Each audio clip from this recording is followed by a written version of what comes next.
Welcome to Even Tacos Fall Apart, a podcast where we do our best to own our own stories, love ourselves, and thrive as we become more mentally stable, emotionally healthy, and physically well with each passing day. Tonight's episode gets real about something that far too many parents, teachers, and students deal with behind the scenes, but not nearly enough people talk about in public. What it's like for kids with disabilities in school settings and how broken the systems around them can be. We talk about the confusion, the miscommunications, the stigma, and the flat-out failures that happen when schools aren't equipped to support kids who need accommodations, whether that's for medical conditions, mental health challenges, neurodivergence, or anything in between. And just to be clear, we're not only talking about visible disabilities. Most of the time, the issues aren't something you can see, and that's often where the problems start. If you're a parent of a kid with a 504 plan or an IEP, or if you've ever had to fight just to make sure your child could participate safely and fairly in class, you already know the uphill battle. If you've never had to sit in a room full of administrators and justify why your kid deserves the same access to education as everyone else, I'm so glad. But I hope this conversation helps you understand what it's like for those of us who have. Today I'm talking with Shannon Addison. She's a mom, an advocate, and a creative force who turned some pretty personal and painful experiences into a mission to help kids, especially girls, navigate friendships, emotional health, and social conflict with more empathy and confidence. She also knows firsthand what it's like to parent a child with a chronic medical condition and what happens when the schools, systems, and other students don't know how to respond to that kind of difference. We talk about bullying, anxiety, invisible disabilities, and the emotional toll it takes on kids when they're misunderstood or outright dismissed. We also talk about what parents can do, whether you're just starting out and trying to figure out what the hell a 504 plan even is, or you've been in the fight a while and you're running low on steam. This conversation doesn't sugarcoat it, and it gets into the messiness and the frustration. But it also points to some ways forward, not just through accommodations and advocacy, but through emotional intelligence, social learning, and storytelling. And yes, even baking. Shannon's work brings together character building and confidence building in a way that's playful without being patronizing, and real without being preachy. Whether you are a parent, an educator, or someone who just wants to understand the challenges disabled kids face in schools, this episode is worth your time. And if you've ever felt alone or overwhelmed while trying to support a kid who's struggling, this one's for you. All right, let's get into my conversation with Shannon Addison. All right, excellent. Okay, everybody should be able to see and hear and all that good stuff. Hello and welcome to another Mental Health Monday here on Even Tacos Fall Apart. I am really excited for our conversation tonight. I think this is going to be a great one.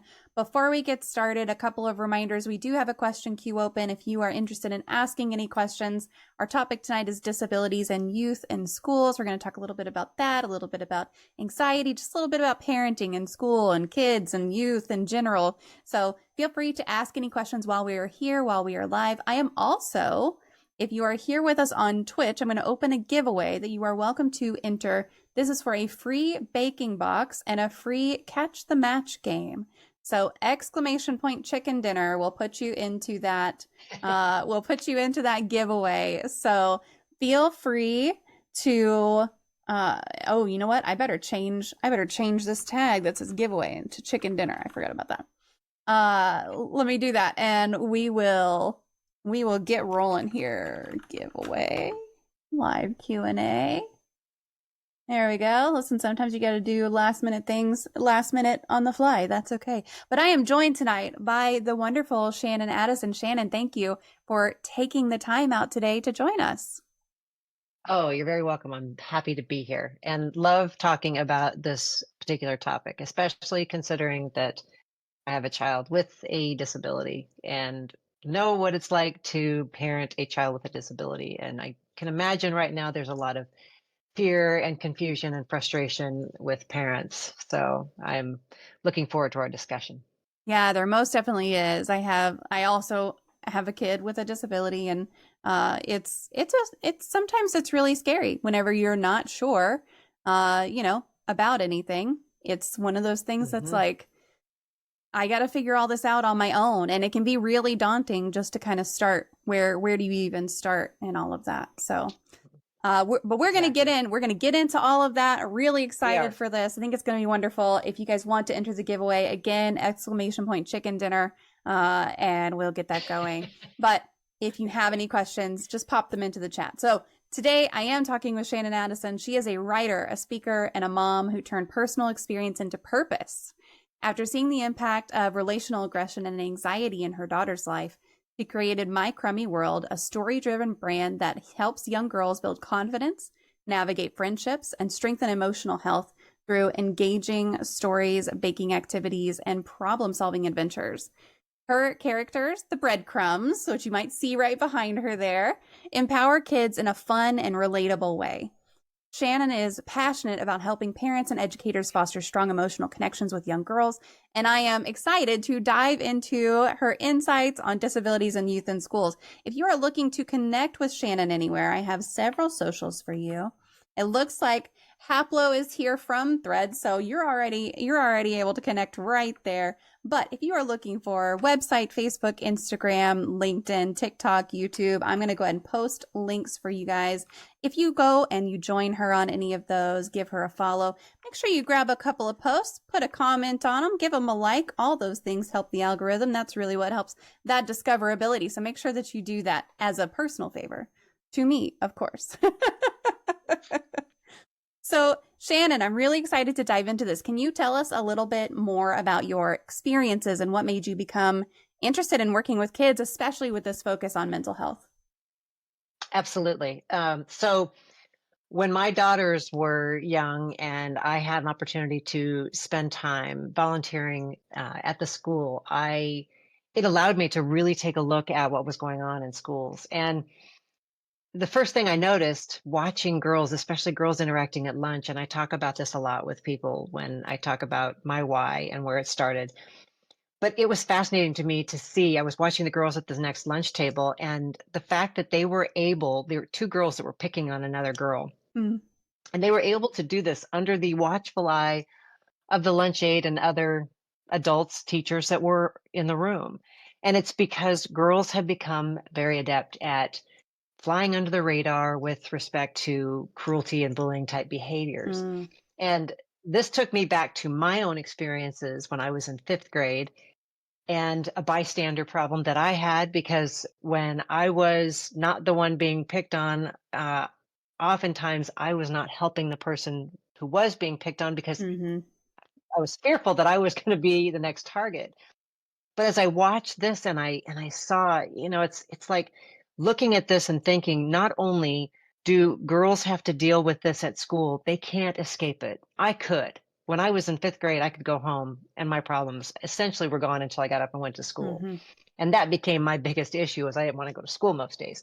But girls can't hide from it now because it's always there. They social media and their phones and it just constantly follows them. So as I watched this in my daughter's school and I started thinking about how much worse it's gotten, I went home and I had a discussion with my mom, who was both an educator and a guidance counselor. She had master's degrees in both education and counseling. And I said to her, girls need tools. They need something. I feel like this is a behavioral problem that has never been disrupted. And so I started just kind of diving into all kinds of research about what's happening with girls. And I stumbled onto a book that is a book I highly recommend to people called Little Girls Can Be Mean. It's not a very new book, it's an older book, but it really dives into what's happening with girls and why. And specifically what it what it really pointed out to me was that there's a window of opportunity with girls right at about third grade, 8, 9 years old, somewhere in there, where you still have quite a bit of influence over changing their behavioral patterns because their identities are not fully set and they still respect Mm, adult figures or authority figures. So there's some research that suggests that this is a prime opportunity, but there's not a whole lot of tools that are available to parents. And it was like this light bulb. I thought, oh my goodness, if I can start developing some way of communicating messages to these girls and providing tools to parents, maybe we can start affecting change with girls at this age so that they grow up to become much better humans when they hit, say, middle school. And that's where, Mhm.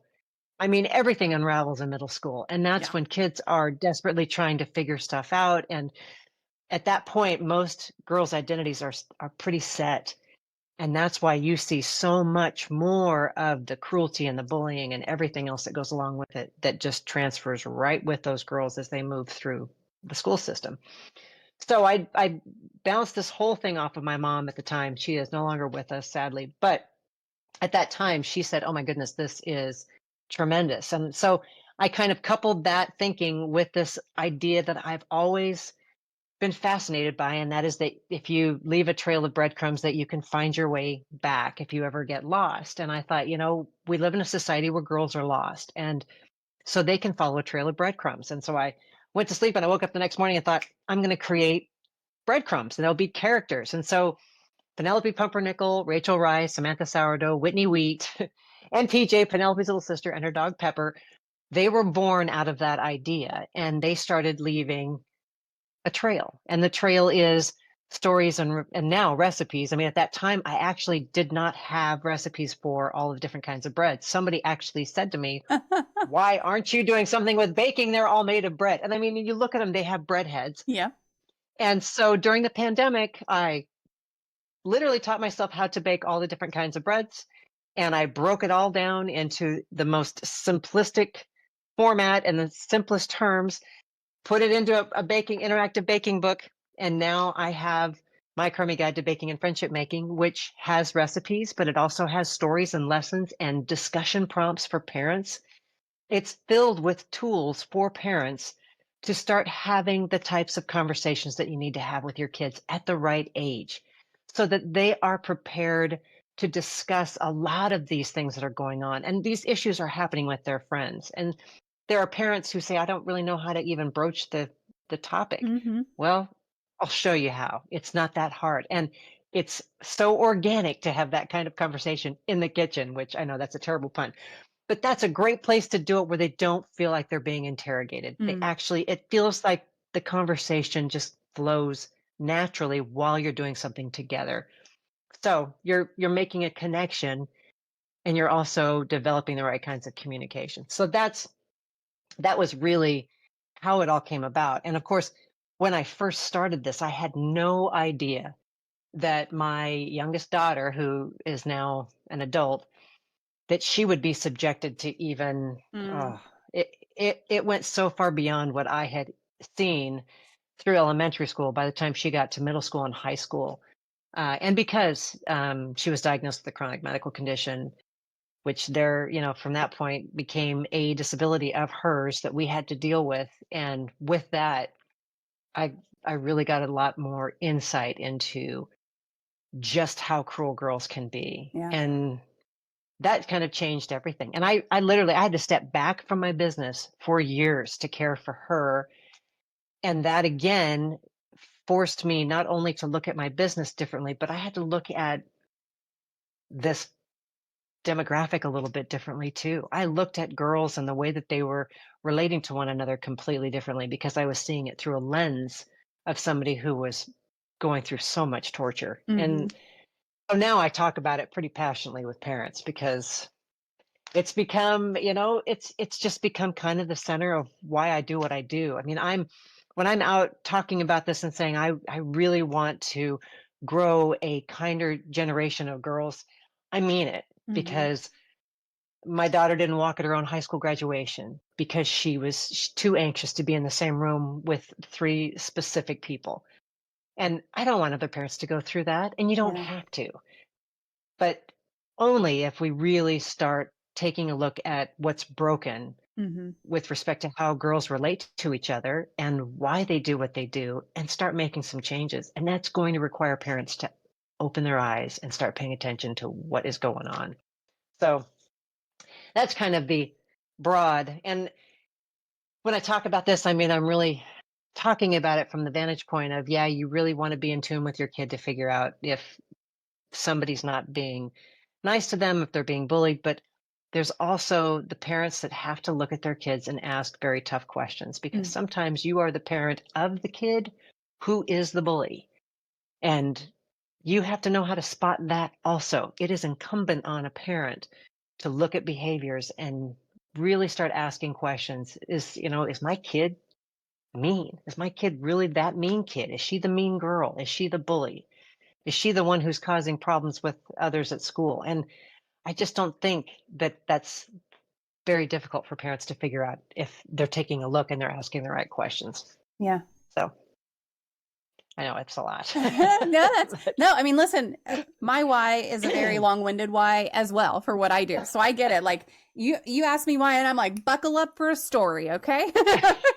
Yeah, and it's true. Yeah. When you put so much just blood, sweat, and tears into anything and, Mm-hmm. developing this brand, and I'm glad. I mean, I look back and there are times when I think, oh my goodness, when I started this, had I known what I was going to go through with my daughter, would I have wanted to do it?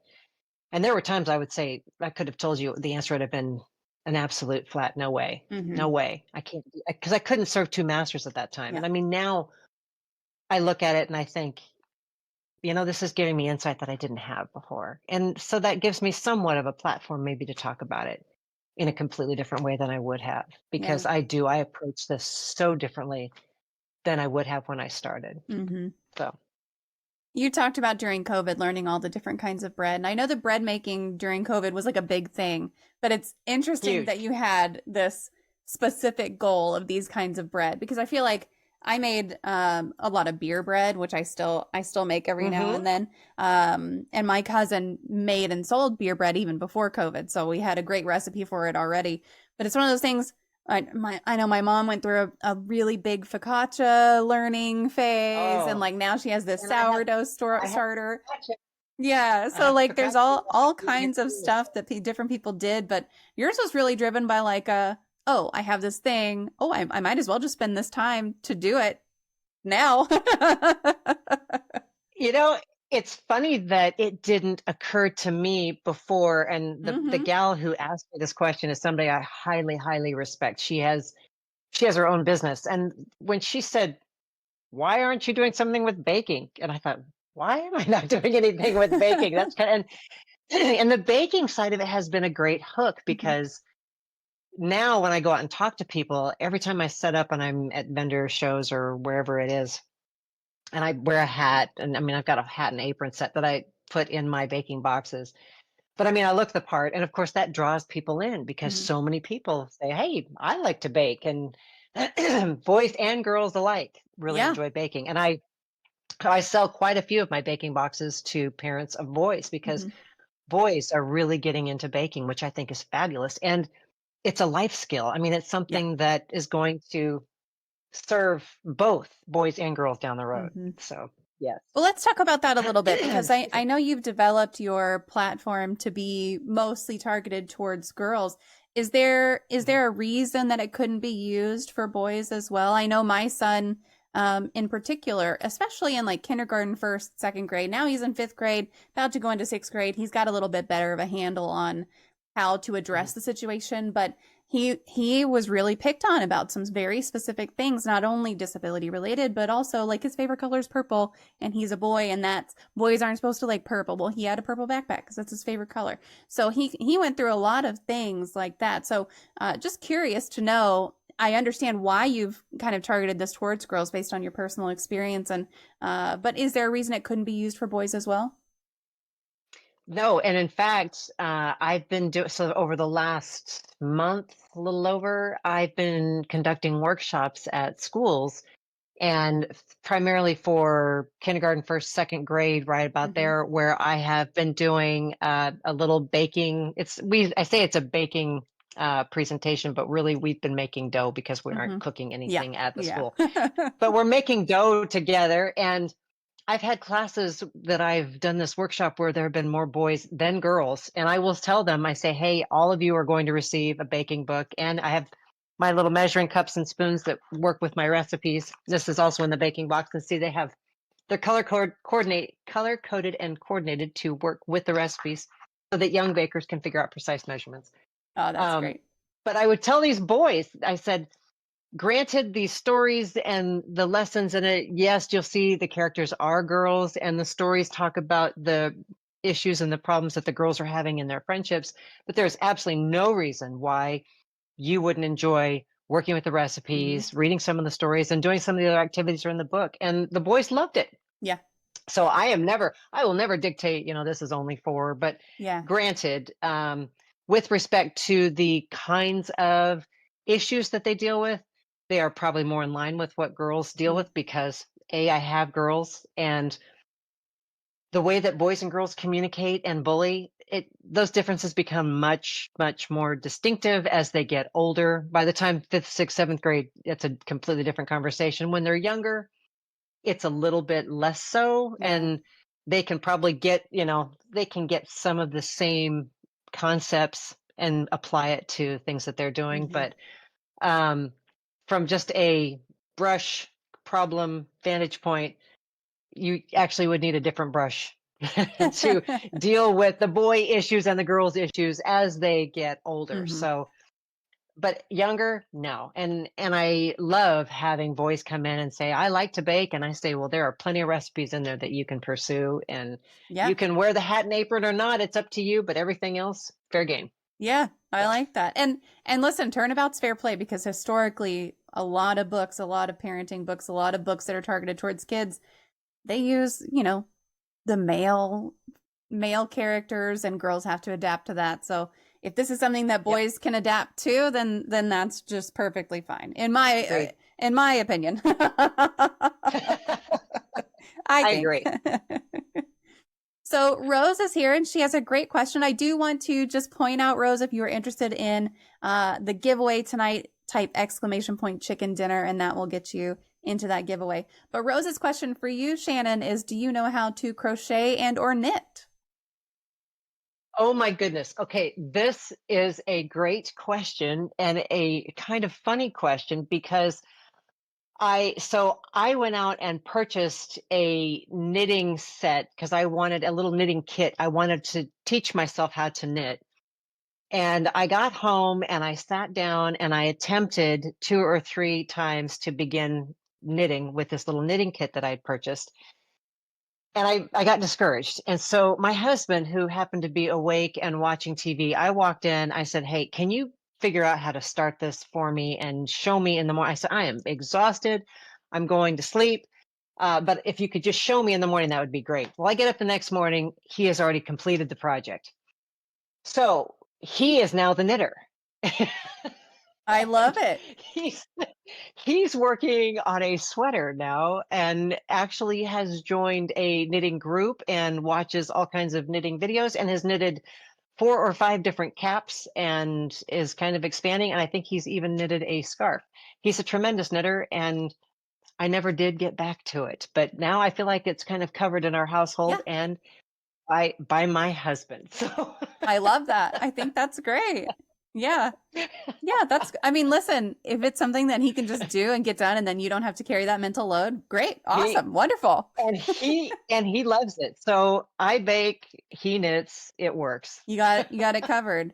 Well, that kind of goes into my next question, which was going to talk about, how do you balance writing and speaking and running a business and being mom and taking care of your own well-being. And it sounds like hopefully you've got a pretty equal distribution with your partner there, but how do you balance everything?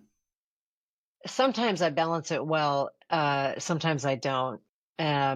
Really, and like today's a perfect example. I just got back from this conference, was going through, spent the day just poring over pages and pages of notes and things that I have to review and changes I want to make to my website. And it's just, I wear so many hats running this business.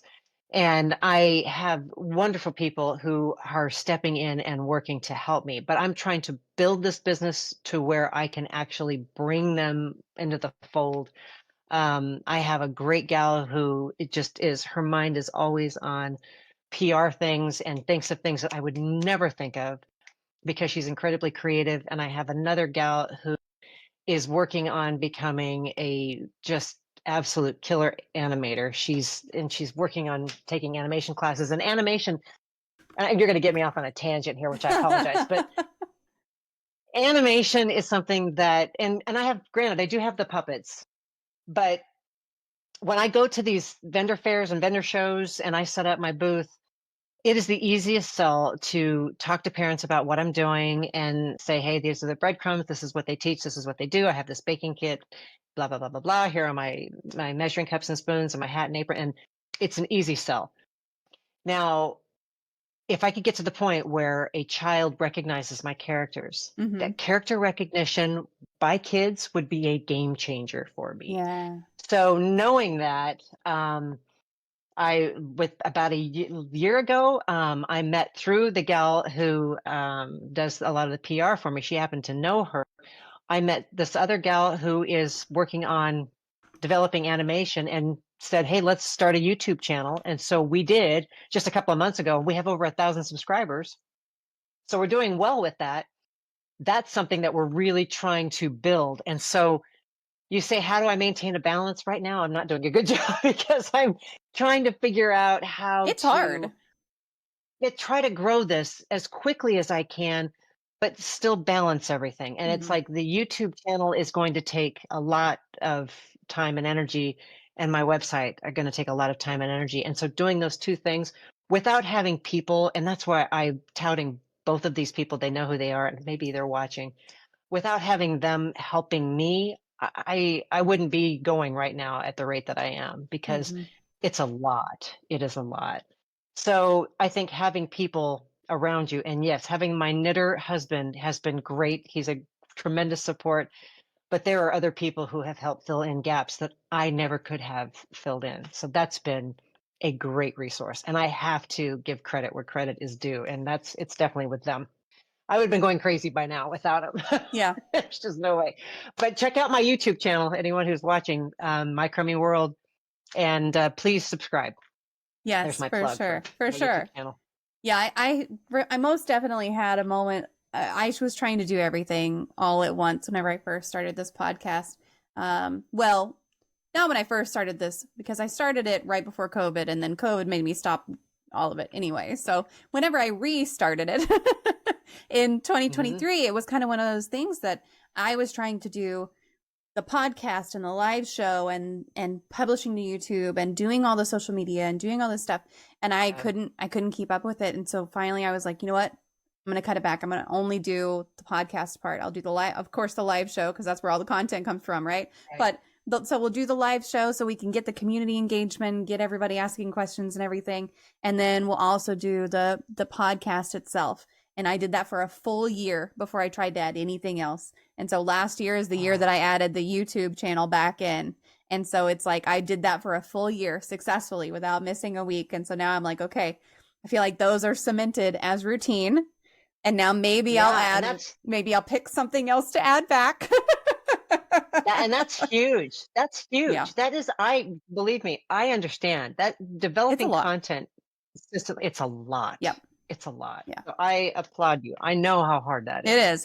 It's a lot. It's a lot to do. But and as well as I do, when you're passionate about something, you don't want to burn out on it, because you'll get to that point and you'll be like, oh, I can't do this anymore. Oh, but this is what I'm driven to do. And so you got to pick. Yeah. You got to pick where you can find that balance. You got to pick and choose a little bit, for sure. Exactly. Rose says, not a question, but in my opinion, crochet is easier. So good on him for learning to knit. Yeah. That's funny. Yeah. I can't wait to tell him. He's going to be so excited to know that he came up. He and his knitting came up in this conversation. Yeah, that's great. He's getting some airtime without even being here. Yes.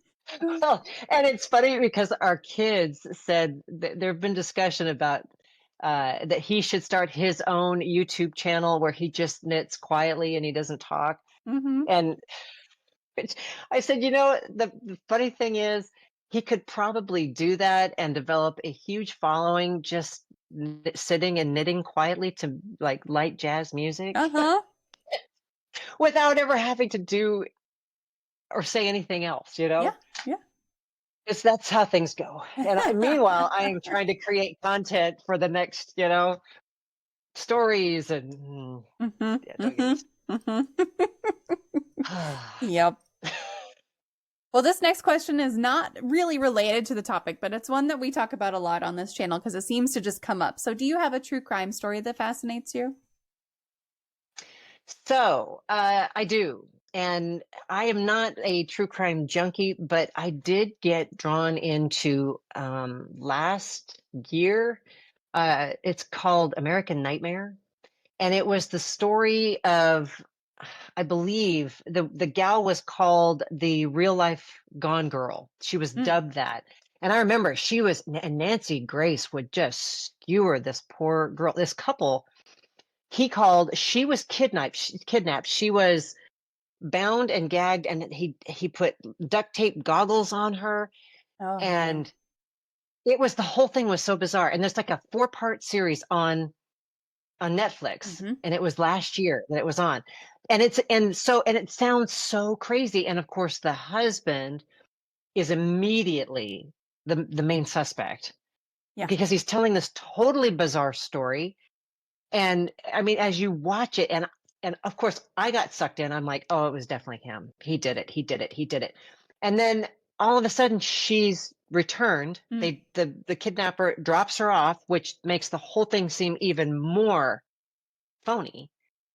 And so they start, and they're interrogating both of them, and they're interrogating them separately to see if their stories line up. And it's not until a female detective in this little town in California, she listens to the way they describe the whole scenario, and she hears similarities between that particular abduction and another completely separate abduction. Oh, wow. And so she starts diving in and finding clues, and she's the one who she found, like, she ends up finding some evidence with, I think, duct tape or something with a blonde hair that matches at a completely different. I mean, she pieces it together and blows the whole thing open, and all of a sudden they realize that this couple, they were telling the truth. And it's mind-blowing. And so watching, and again, it's a very short 4-part, it's a pretty quick watch, but it's so intriguing because you kind of get sucked into this. There's no way this is real. And it's really interesting. And it's called American Nightmare. And in fact, I watched it, made my husband watch it too. Yeah. It's really good. Really, really good. I don't remember watching that one. We watch a lot of like the little docu-series that come out. The latest one is that we've been watching is the Ruby Frankie one, which is an awful story, and it's just wild how things can go from, okay, maybe you're not the best parent in the world, to holy shit, you are off your rocker. Like it just goes wild. I don't remember watching American Nightmare, so I'll have to go back and see. My 18-year-old loves those kinds of things as well, so we'll sit down and watch them sometimes, and he'll have them on in the other room and stuff while I'm working, and we'll have to go back and look at that one for sure. It looks like it's still on Netflix, so it's really good. It's really good. Yeah. Anyway.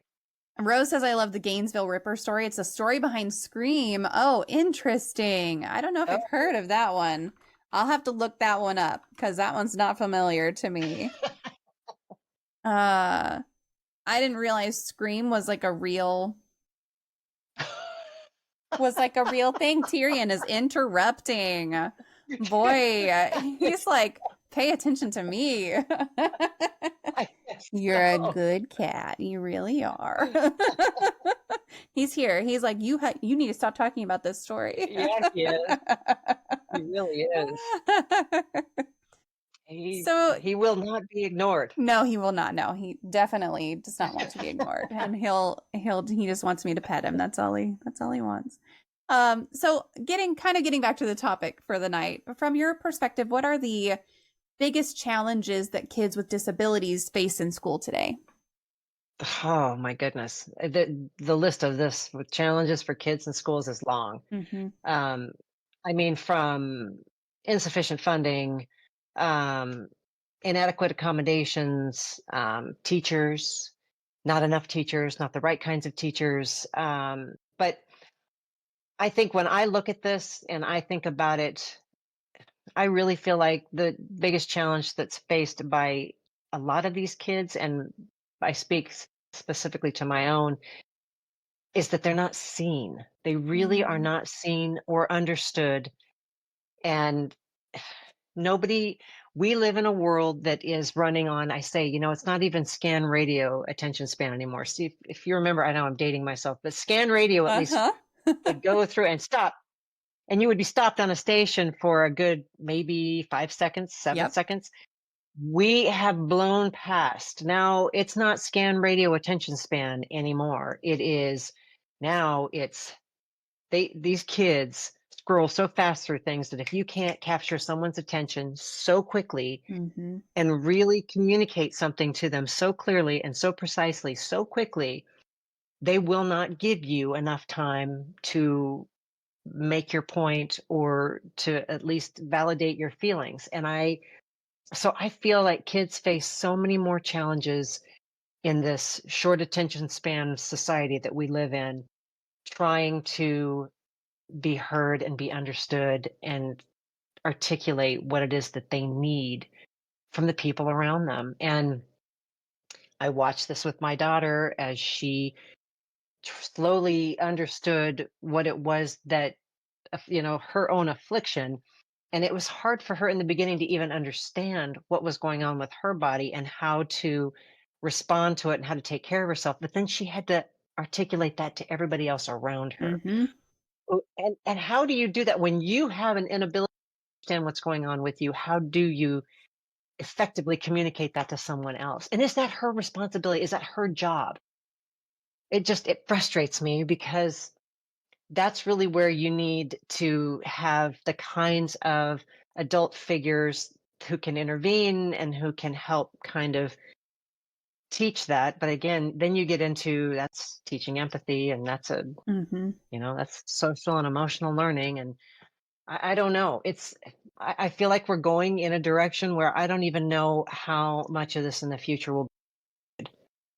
So I feel sad for the direction that a lot of this is going, because I think kids who were at a disadvantage before are at a much greater disadvantage now. Yeah. So that's where parents have to really step up and speak out and fight for the things that your kids need. If you Mm-hmm. don't advocate for your kids, nobody else will. Yeah. So, It's very true. And I know that teachers absolutely want the best for their kids. I have loved every teacher that my youngest has had, especially given his issues that started even before kindergarten. And it's one of those things that they do want the best for your kid. They're going to do the best for your kids that they can. You still have to be there. You still have to be there and talking absolutely. to those teachers, because we had an incident. He has a 504 plan and everything. I didn't realize his 504 plan was not being followed until there was an incident. And when there was an Mhm. incident, I said, well, why was he in that situation to begin with? He's supposed to be in a specific place in the classroom. He's supposed to have specific things he can do. And he was put in the back. And it's like, okay, well, I understand the issue is a problem. And yes, we are going to address it with him.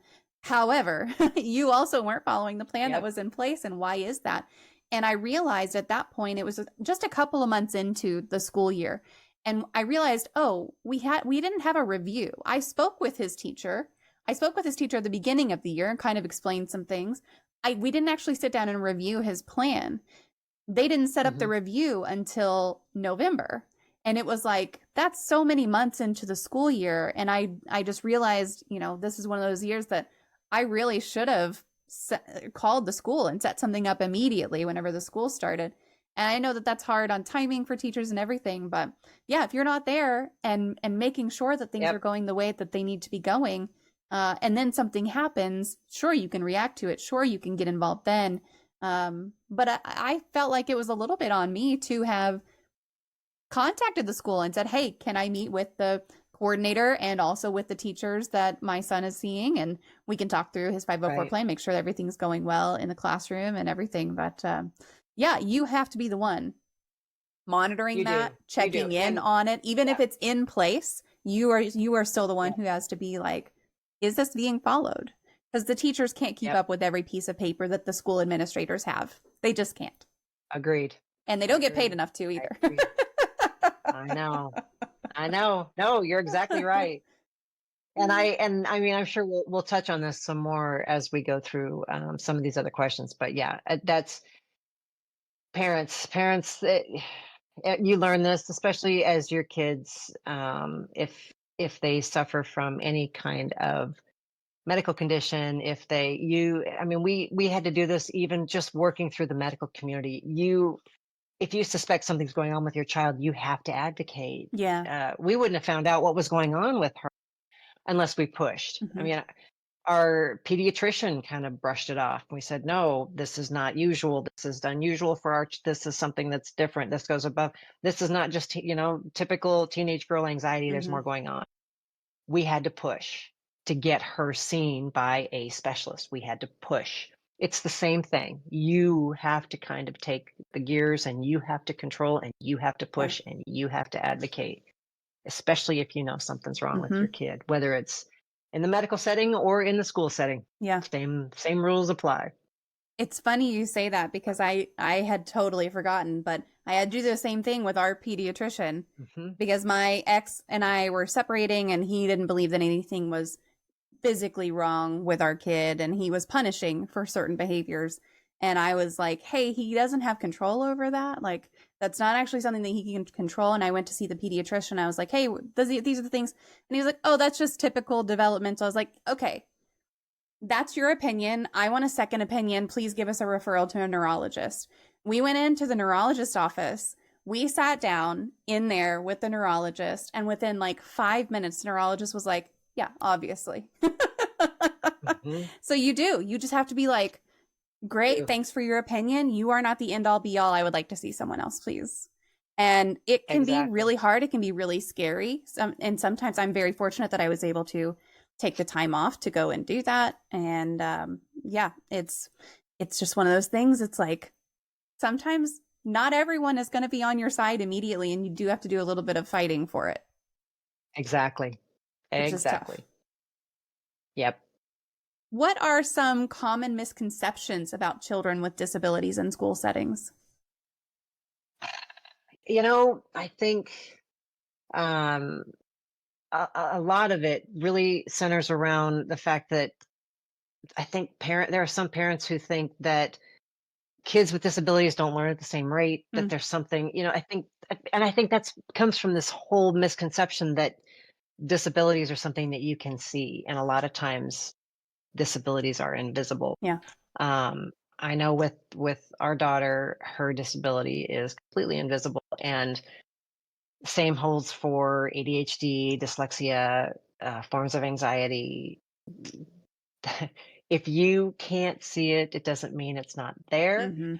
That's a big problem. And our poor kid had to go back to school. She went back to school in 7th grade after we finally got her to the point through medication and whatnot. We were able to keep her upright. She was fainting. And of course the school, because she was fainting and we didn't know when she was going to faint, because it's a whole, she has a form of dysautonomia. So her autonomic nervous system doesn't function properly. When she would stand up, the blood would pool in her legs. She could not pump the blood effectively, I say northward. And so her heart would overcompensate and start beating real fast. And she would get lightheaded and down she would go. And it took a combination of medication and salt water. And, whereas most people are supposed to kind of stay away from too much salt, she could not get too much salt. She needed salt to help give her a spike in her blood pressure. So until we figured all of that out, we had to keep her out of school because the school didn't want her there if she was a fainting risk because of liability. So she ended up being out of school for 3 months. And when she finally got to go back, after getting her off of our hospital homebound, which that was old. And again, I could talk about things that you need to learn. And boy, when they're just kind of thrust upon you, you learn fast. But she was so excited to go back to school. And I remember it was like Christmas. She got to go back and see her friends. And she gets 7th grade and she was greeted by some girls in her class who said to her, "What's wrong with you? You don't look sick." Were you faking it? Did you make this up? Did you need attention? What? It just, it's like, she was excited to just get back to some form of normal. Right. And this is what she went back to. And again, that's where you really want to say, okay, if these kids can't walk in the shoes of somebody else for even, 10 minutes and say, let me just try to understand. Let me be curious about this rather than judgmental. Mm-hmm. That's a problem that needs to be addressed, not just at school, but at home. And that's something I just don't understand. And this continued until I got a call from one of her teachers. She was back in school and things were going well. And I got a call from her teacher who said, is everything going okay with your daughter? And I said, why would you ask? She's been at school, knock on wood, things have been going. And she said, because there's a rumor circulating that she drank bleach. Uh, And I said, okay. Of course, I had to march right back out of school and say, okay, we need to have a discussion about, the kinds of conversations that are taking place in the school and why, and shut this down, shut it down. And the teachers were very receptive. And I tell you, the school, that particular school, her middle school that she went to, the administration, the teachers, they were fantastic. The principal there at the time, when we sat down in this room full of teachers and administrators working out her 504, and he, at the time, this particular principal knew how difficult this whole situation was. He said, what can we do to help you? What can we do? And I said, well, she really feels like she doesn't have community, that she's missing her friends. She's at home, she's isolated. And he said, well, any days that she feels good enough to be up and around, even if it's 30 minutes to an hour, bring her to school and you just let her wander in and out of classrooms. And he said, if any teacher gives you pushback, you tell them to come see me. And it made me cry because he said, I want to do everything I can to help maintain this community for her so that she doesn't feel like she's disconnected. And that was fantastic. And that, those kinds of things, that's going above and beyond. And those kinds of teachers and administrators are out there and they're wonderful. And so that I can't say enough good things about. But Lord knows we had a lot of difficulty with others, So yeah. I mean, there are definitely some there are some educators who are going to be super on your side. They're going to be super helpful.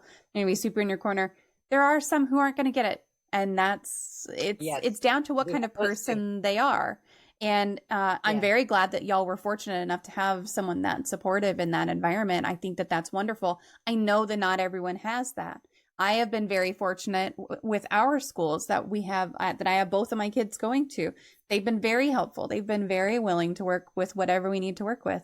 And whenever I moved here, I've told the story a couple of times. Whenever I moved here, I reached out to the different school districts and said, like, hey, how do you handle kids with these particular things? How do you handle kids with these particular things? What about this type of situation? And a couple of the school districts in this area, I live in Texas, responded and said, like, we do the state required bare minimum.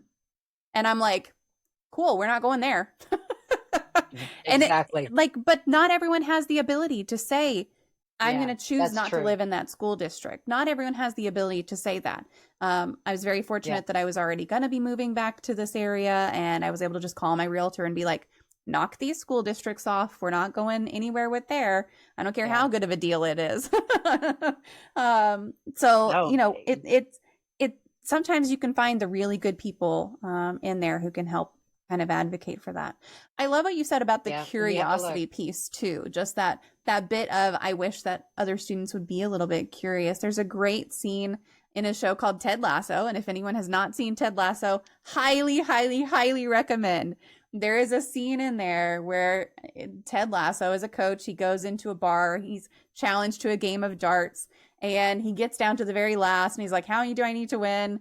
And everyone's like, oh, you need, whatever. And he goes, I was bullied as a kid and I never did understand that it wasn't ever about me. It was about the other person. If they'd been curious to know a little bit more about me, they would understand me better. But it was never on me to do that. It was never on me to be that curious person in response to that. I am a curious person. And if, he goes on to say, like, if you had been curious, you would have asked me, have you ever played darts before? Like, it's a beautiful scene. I'll have to find a link Beautiful. Yes. specifically to that one because it's I know, and I know wonderful. the exact scene, and I Yes, love that. I it's so love good. the lessons that were embedded in so many of those shows that did. Yes. I know the writers did a Yes. fantastic job with that series. It's one of my favorites. It's my Yes. husband's absolute favorite of all series. It's So yes. wonderful. It was recommended to me several times, especially by my baby sister. And she recommended it a couple of times, and then I was like, okay, I'm just gonna watch a couple. And whenever she recommended it to me, I'm a crier. So she was like, you will need tissues every episode. You will need tissues, which is maybe why I didn't watch it right away.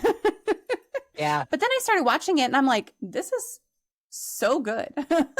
Highly recommend. It really is. Highly recommend. But specifically that one, it's like, just be a little bit curious. Be a little bit curious. Ask a couple basic questions. And, Little kids, you talked about this a little bit earlier, but little kids are much more willing to do things like that, to do things like ask questions. Yes. Why are you doing those movements? Why are you making those noises? Why are you fainting? Just even asking, like, hey, what's going on? Those are questions that sometimes you get older and your anxiety gets in the way, or you feel like you're going to be offensive if you ask those kinds of questions. And it can be really difficult, but get a little curious for sure. Agreed. How can storytelling and creative activities like baking, how can those help children build confidence and friendships? Well, so with my characters, I have had the luxury, and I tell you, I'm going to grab one. So when I go out and I work with young kids, and I've taken these out to like the Boys and Girls Club, and I've worked with, and I will start off by saying, okay, tell me a time when one of your friends did, and I'll give them some kind of scenario, that I said that something might have hurt your feelings, or maybe there was misunderstanding, or maybe one of your friends made you angry. And these girls would sit and I would say, can you share one of these kinds of situations with me? And they would all kind of look at each other and no, I can't think of anything. And really? And then I would get my puppets out and we would start going through some of the scenarios with the puppets where all of a sudden the emphasis wasn't on any one particular person in the room, but these were just stories. It was all fictitious that dealt with the puppets. And then I would talk about how one of the puppets would upset one of the others or hurt one of the other's feelings, or something would happen. And now once the entire story has moved from reality to storytelling, now all of a sudden it's fair game. And these same girls start sharing all kinds of information with me because it's a totally different scenario. And it just, I mean, it was incredible. I remember the first time this happened, I thought, this is where they overcome the fear of expressing what's happening and what's going on with them, because we're getting into a realm that's a lot more creative and a lot less threatening. And I realized this is kind of the gateway to getting kids to share. And so I take these puppets out and I'm working on, I wish so much that I had smaller versions, because I looked into a lot of, because the kids always love the puppets. And this is why I use the puppets on my YouTube channel. And we do some things with the puppets. And I've taken them out to schools. And the minute I put them on my hands, it's almost like I disappear and the kids see only the puppets. It's incredible. It's just kids and imagination and creativity. It's limitless.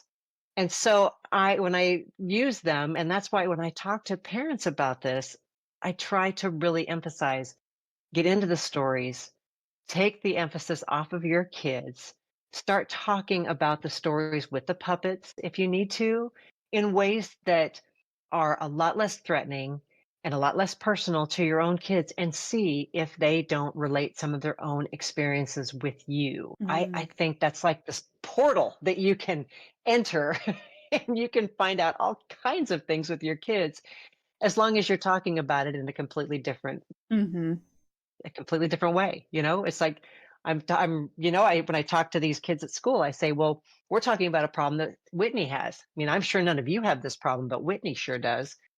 And it's funny because then they'll say, well, sometimes it happens with me too. Really? Because Yeah. when I asked you directly, you You're said right. no, but now, so, so this, when you talk about, see, I love using storytelling and using any kind of means like this to try to get kids to express themselves more. And that's the beauty of using the breadcrumbs and even the analogy of they're leaving a trail that girls can follow.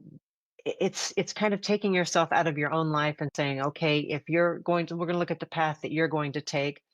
We can talk about the mistakes that the breadcrumbs have made along their path, and maybe we can relate it to your path, and maybe there are some pitfalls that you can avoid and obstacles and things because we've seen what's happened with them.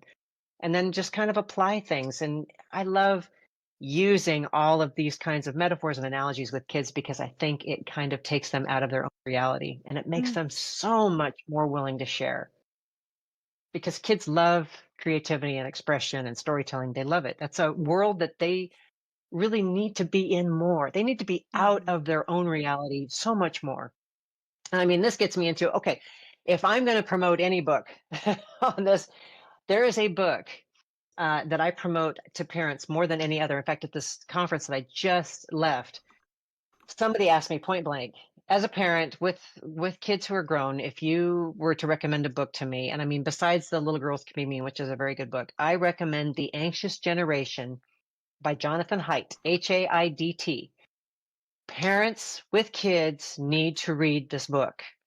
He talks about what's happening with our kids as we have moved from what he calls a play-based childhood to a phone-based childhood and what it's doing to our kids.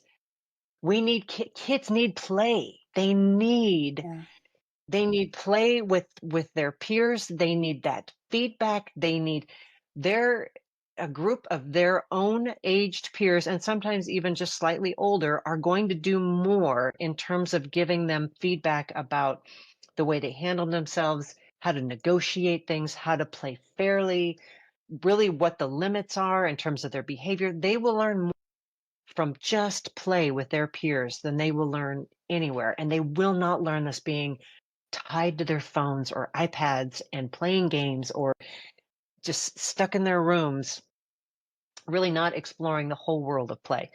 And so I highly recommend that book.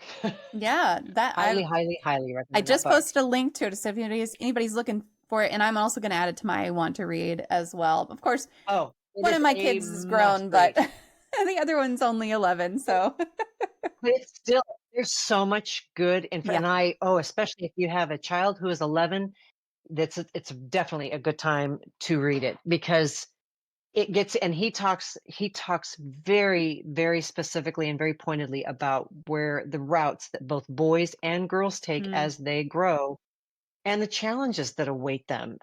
We're raising a generation of girls who are more anxious, more depressed, and highest suicide rates ever. Not in the last decade, not in the last, literally ever. And he really breaks down why this is happening and what girls are looking for, why they aren't finding it. And he's talking about growing a generation of boys who are completely and socially inept because they are not learning how to communicate effectively and develop the kinds of relationships they need, not just with boys, but with girls. And we are looking at a world that could potentially lead to where they never have to interact with another person because they can create their own artificially intelligence generated friend or girlfriend. I mean, that's where we're going. And parents have got to put the brakes on this with these kids because they need actual interaction. So that's my soapbox. Hey, hop on it. That's what we're here for. It's a very, very good book, and I will always recommend it. Okay. So Well, it sounds like a great one. I mean, you're definitely recommending it in a way that I'm like, okay, I got to read that one. it's good. It's really good. What role does emotional intelligence play in creating inclusive school environments?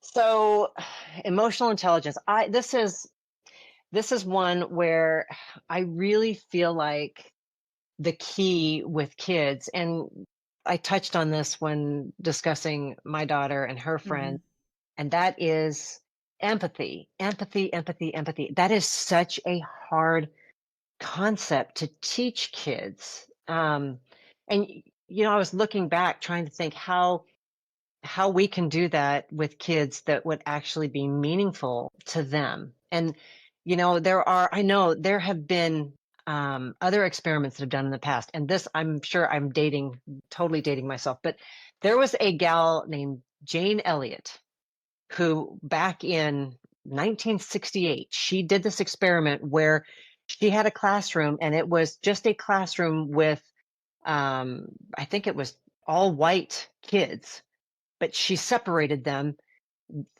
I think between the two in her class, she divided and separated with two different groups, blue-eyed kids and brown-eyed kids. Oh, I've heard of And this. Yes. it is fascinating Yep. because what she did was she then said, okay, for the next day or 2 days, the brown-eyed kids are superior and the blue-eyed kids are inferior. And she treated them in such a way that she would give preferential treatment to the brown-eyed kids, but not to the blue-eyed kids. And the brown-eyed kids got to go to recess and they got to stay out longer and they got to eat lunch sooner. And then she flipped it. And she did the same for the blue-eyed kids, not the brown-eyed kids. And these kids, they it was interesting because the kids who were a part of the inferior group slowly just started breaking down. They were performing worse on the academic work. They were developing so much animosity to the other group. And it was a real, very strong example of how discrimination plays out and how it Hmm. works and how it makes you feel. And that was such a great example. And granted, I mean, it was so groundbreaking at that time that she did this in 1968. And I know Frontline has actually replayed this on PBS, and they did it, gosh, 20, 30 years ago. There's a Frontline special, and I can't remember what it's called. I'll think of it. But they actually showed what she did. And to me, that is just to have a teacher actually figure out a way. And I know, so when I was in high school, there was it was an extracurricular, it was like a summer thing that kids were selected. They set up this place, it was called Anytown. And they did something similar. I didn't attend it, but I had friends who did. And what they did was they distributed t-shirts of a certain color. And so at the beginning, the kids didn't understand why these kids got a red shirt, these kids got a yellow shirt, these kids got a blue shirt. And they did the same kind of thing. They said, okay, if you have a red shirt, you get to eat first. And if you have a red shirt, you get to go pick whatever, the rooms that you're going to stay in. And the other ones were saying, well, wait a minute. And with no explanation, they just started treating the groups differently. Mm. And I talked to some of the kids who went to Anytown and said, what was it like? And they said, oh my goodness, it absolutely broke you down. I mean, these kids, they Yeah. said there were times kids were sobbing and they were, I mean, just taking it out on one another. And there was so much fighting, and, it's not like physical fighting, but they just had so many conflicts that emerged immediately because of the lack of understanding. Hmm. And it was just such a great depiction of the kinds of things that people face in our society. And I think if we can find creative ways to really demonstrate and let kids figure out some form of empathy that would translate, it's like Hmm. anything that just says they don't choose, kids aren't choosing to have certain disabilities. They don't choose this. They just have them. And if there's a way that we can teach kids to be more empathetic about that, I want to find that, I want to Yeah. get there. And granted, I think it would take a certain level of creativity with teachers and maybe some courage, but I really think it could be meaningful for kids. And so I try with my stories and in my books and in the activities, I really try to create discussions and things with the kids where you can say, hey, have you thought about looking at this from the other person's vantage point, or Mm, how she would feel and what she would. And I think those are good conversations that parents can start having. But I really feel like if we want kids to get it, we need to go even further than that and find ways that we can do it where kids can just get some basic understanding of one another and be more curious and yeah. ask more questions, Yeah. you know just kind of unlocking that door of curiosity, like, why does Hmm. she faint? How does she feel when she faints? Is she embarrassed? You know, are there things she can do to keep her from fainting? Does she try to do those things? Hmm. I mean, just start asking more questions. Yeah. And again, we're looking at teachers who don't have the time or the resources. Yeah. I know there are so many challenges, but emotional intelligence it's a hard thing to get to, but I think there are ways. But we cannot do this by absolutely eliminating social and emotional learning. I think we have to keep that in our schools. Yeah. And I don't know. I don't know if we will be able to. I Keeps think a lot of being that's going to be. legislated out, unfortunately. That's such a bummer. Yep. Kim Yep. Kim Stephenson is here in the chat, and they said there used to be a program called More Alike Than Different. It simulates the effects of different disabilities. And these kind of the examples of Jane Elliott and the Anytown. There's a great video out there. I'll have to find it because I don't know offhand who did it, but it's this guy has these kids line up in a line just all next to each other, and he says things like, take 2 steps forward if your parents are still married. Take a step Yes, forward I've if you've seen never that. had to wonder if you were going to have lunch today. And it's like Yeah. now the race starts, and you see the video that I saw, like some of the kids are crying because they're like, I Yeah. haven't taken any steps forward. And then whenever they say, okay, now go, those kids at the back are still running just as hard as the other kids. And some of the Yeah. kids in the front are like, I'm not even going to try. This is awful. So those kinds of things, like, it really, but if you've never thought of it that way, if you've never thought about that I from a know. perspective of what if I was in that position? What if that was me in that Yeah, position? And it just exactly. goes back to that curiosity. Ask. Just ask the question. Ask. I know. And I love anyone who steps out. And thank you, Kim, for that. Hmm. I love anyone who steps outside of just the regular, black and white of it. Here's, this is what we have in print.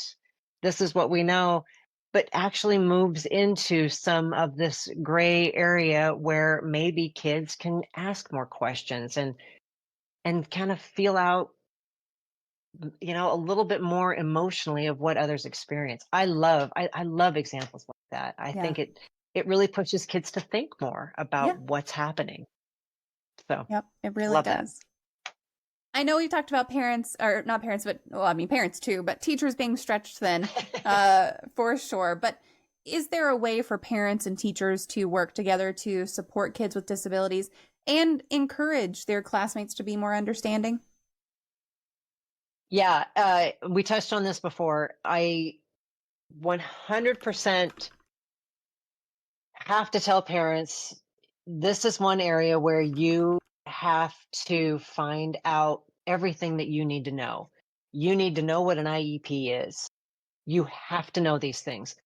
You Yeah. need to know who to talk to about developing an IEP, and that stands for an individualized educational program. I always refer to it as an individualized educational plan. And you need to know that these IEPs cover different things, and you can actually specify what you Hmm. want it to cover with your child. If your child has a difficult time socializing, you can actually specify, I want him or her to have more socialization time. I mean, you can be very specific. You have to find out what it is, how to get one, who to talk to, and how often it needs to be reviewed, and revised, Yeah. and stay up with it. You need to know about a 504. And a 504 is different than an IEP. A 504 actually provides accommodations if your child needs it. You have to know what these things are.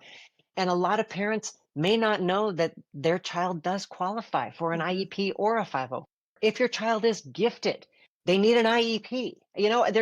There's so many things that parents don't understand. And I get it. I hate the whole I didn't know what I didn't know. I'm a victim of I don't know what I don't know. But that's why you have to start asking questions. Yeah. It's absolutely imperative to start asking questions if you think your child needs some kind of help. And I say that IEPs and 504s should not have a negative connotation. Yeah. I think a lot of parents think of that and think that's special education. Well, sure, it's special education. Special education encompasses a wide range of things. And special education teachers are tremendous assets. So we need to just make sure that parents understand that and that you start working more with your schools. Now, the other thing that's missing in all of this, and I have to harp on it a little bit because I was very active in PTA when my kids were young. PTAs are suffering.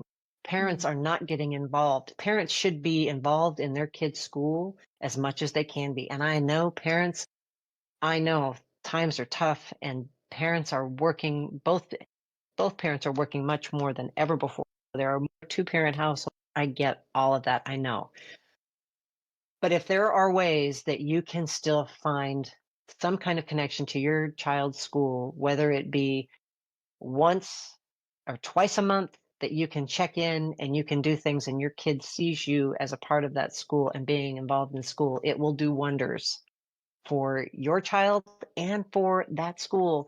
Because if you're visible and the teachers see you and the administration sees you, I promise your kid's going to have a better experience at school because the teachers and the administrators know that you are dialed in. Yeah. So it's kind of it's like a 12-prong approach. You really just need to make sure you're hitting on all the cylinders. You do. I mean, when you have a kid in school, you have a really good opportunity to make sure they have the best possible experience. And it doesn't require being all in. You can pick and choose just as long as you're there and you're visible and you're dialed in enough that the parents know. I mean, the teachers know that you're a person who's dialed in. So that's I know. It's, I had parents that both of whom worked a lot when I was growing up. And I think about, it's one of the few things that gets me very, very teary-eyed when I think about it. No matter what it was, if it was a softball game 3 hours away at a school that was out in the middle of nowhere, play, or regardless, my parents showed up to everything. They both worked. My mom was a teacher. My dad worked for General Motors. They both worked very long schedules. They always made it to every single event. I begged them because there were times when they were the only parents that would show up for games. And I would say, you don't have to go. No other parents are going. They would still go. They would always go. And my friends were like, your parents are here. Yeah. And I look back on that now and I think, that left such a huge, huge impression on me as I became a parent, because I thought they were able to do this with their busy schedules. They were always able to be there, always. So I just think it's so important to show up for your kids. Yeah. Got to do it. And I do know that it's tough. I am a single mom. The other parent really is not involved in any of the day-to-day. Yes. Really doesn't show up for very much. And for that, honestly, I am personally thankful, but that's a whole other story. But yeah, like I know that it is really, really hard. And it is harder for some people than it is for other people. It's harder for some people than it is for me to make sure that I am there, to make sure that I am talking to everything. Like, I don't go to PTA meetings. I don't have the time generally.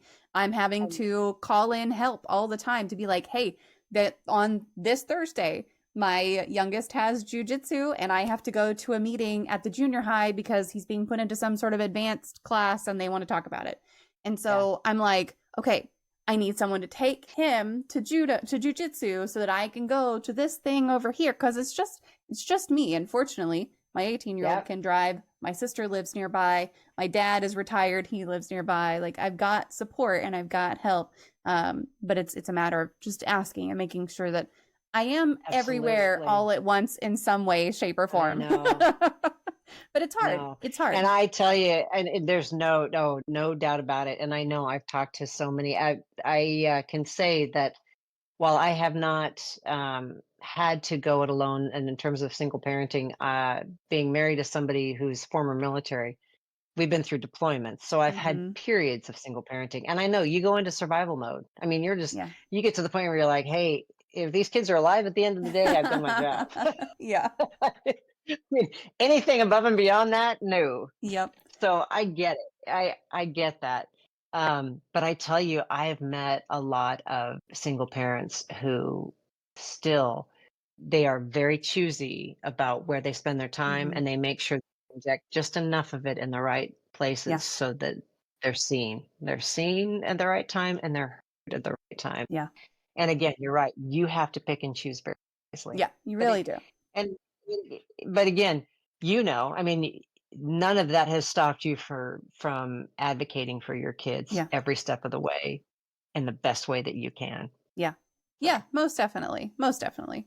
Yeah. Every time I do sometimes have to travel for work. Every time my dad will come and stay with the kids, and I print out the schedule for him. I email him the schedule. I put everything, and every time I come back, he's just like, I still don't understand how you do this all the time, every day. And I'm like, you just do it. You just do it. You just one foot in front of the other, and you just do it. And then looking back, it doesn't even seem like a lot to me right now. But writing, every time I have to write it all out for him, I'm like, holy shit.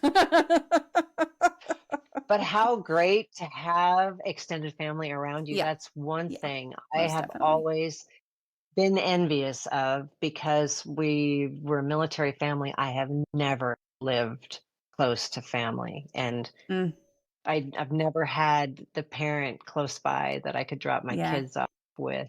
I've never had that, and that's something I always wanted. I always It's the reason I moved back here. That's the reason that I moved back here. I think, and to help care for my grandmother also. But love grandparents. Yeah. Love them. Couple of comments from Kim that I want to make sure to read from the chat. Librarians can be a great resource. Books that introduce disabilities and teach empathy. Absolutely. Librarians are your friend. Here. Go talk to them. I agree. Yes. That is good point, Kim. That is a great point. And yes, she's exactly right. Yep. Exactly right. I love this also. Read with your kids and see if they react with empathy. If they don't, stop and talk about it. I think that's wonderful. Oh, that's good. Yeah. That's wonderful.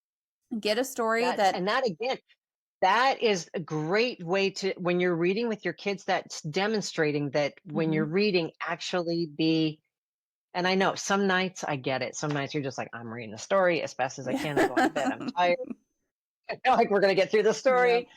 But if you can, I think that's a great way to gauge if they are understanding and developing some sense of empathy. I agree with that. I think that's a wonderful way to gauge it with your kids. And that's when you can start looking for. And if your kid has no empathy and should be showing some empathy, that's a time to start having a conversation, you know, about, does this make you feel a certain way? Really? Let's dive a little more into that, because those are questions you should be definitely asking. Also, as your kids get older, like my 11-year-old, I don't read with him anymore. He reads on his own. But as they get older, I ask him questions. Hey, what's happening in the book that you're reading right now? And he'll talk about stuff. I'm like, oh, cool. Is that your favorite character? All this stuff. And then every now and then there'll be a death in a book that he's reading, and he'll be really upset. And I'll be like, you know what? I cry over books all the time. It's okay. We can cry. We can cry over books. But all good. But you're having that conversation, though. You're having that same kind of conversation. Yeah. It's just, you're doing it differently because of his age, but that's a great conversation to have. Yep. And then that's the way teachers are when they're sick, writing the sub plans out. Yeah. Yes. So my oldest, he's a senior in high school, but he's in a work study program. He wants to be a teacher. And so he goes to an elementary school twice a week during the school day and helps out one of the teachers there with her classroom. And not long ago, he was like, oh, I don't remember what we did on this specific date. And I was supposed to write it down. I didn't write it down. I was like, email your teacher. I'll bet she has the plan. Like, I'll bet she has the plan written down for that day. I'll bet she can just find it. And then also ask to see, like, what do her plans look like? Because it's a lot. It's a lot. It's a lot. Oh, yeah. Yeah. Yeah. Without a doubt. Yes. Yeah, most definitely. So, what advice do you have for parents who struggle with social inclusion at school specifically? I know that's something that you struggled with your daughter. So, how can parents address that a little bit?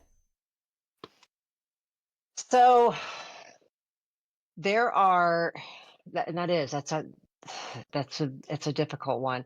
I know that I mentioned if your kids are younger, that's an area where you can actually incorporate this. If you have, like I said, an IEP, this is an area where you can kind of incorporate it into their IEP so that there's going to be more discussion and more emphasis and more observation of what's going on.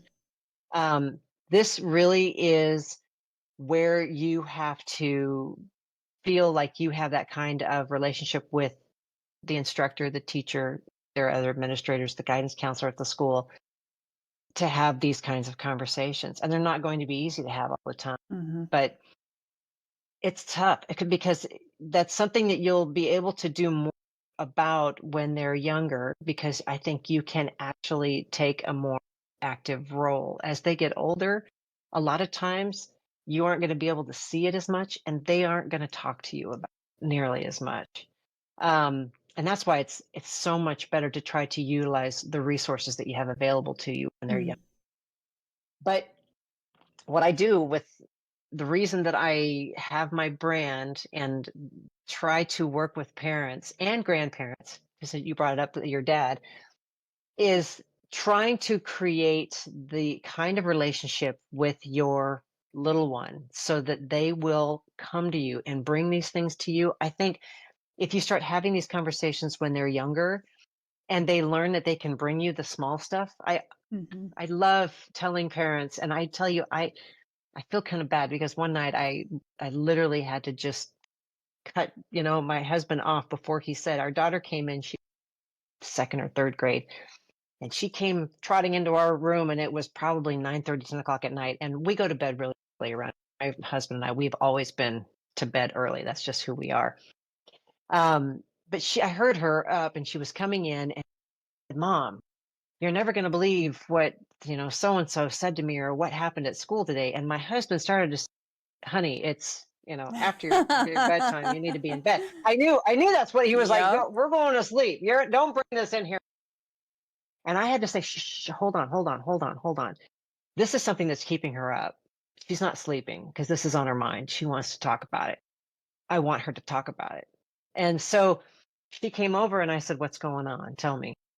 And I feel like it's so important as parents, if we teach our kids from a young age that they can bring us the little stuff, and in her mind, at that time, she didn't think this was too huge, but it was still bugging her.